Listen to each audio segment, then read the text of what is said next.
This game, obviously, we played in Conway, South Carolina, home of the Fighting Chanticleers of Coastal Carolina. UConn 6-6 on the year, first time in a bowl in a while.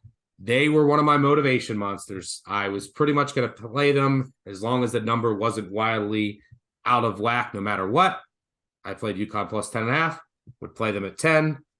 Don't even care that much about the breakdown of the matchup. You can get into that if you want. I was playing UConn no matter what. And I just wanted double digits here. They should really care. And, maybe Marshall's a little flat here playing UConn in a bowl. I know they were better down the stretch, but I think they had bigger dreams. So this could be a game where Marshall comes out completely flat. And I think UConn obviously will want to be here. One of my motivational monsters, got a couple more that I'll talk about in upcoming bowl previews, but this was almost an autoplay for me. Go UConn. I'm so sad. I don't know if Mitchell's got any emo music or my beloved Coldplay. You're betting Marshall? Yeah.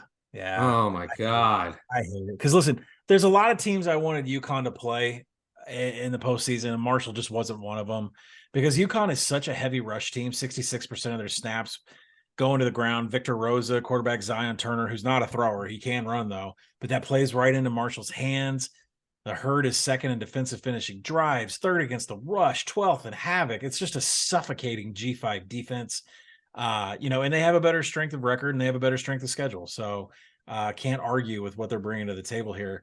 And Marshall doesn't have the flashiest offense in the world, but they also have a heavy dose of rush coming from Kalen LeBourne, who puts up 100 yards almost every single game.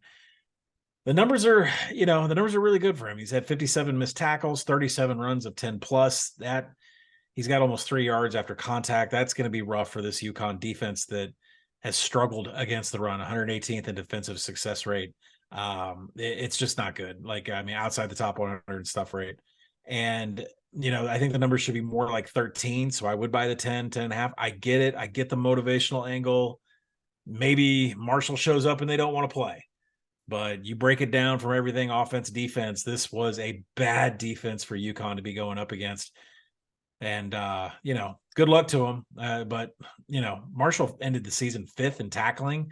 There's just not going to be a lot of big plays here for UConn. I don't expect them to move the chains much. So I hate it, but we are, that's where the money's going to fall. I know I said earlier in the podcast that I don't like betting unders and low total. I actually might bet this under 41. Yeah. I could do that. This one is going to be gross. Don't have to worry about wind here, right? The Myrtle, we always got some wind at the surf turf here. Yeah. It might not matter with these two offenses, though.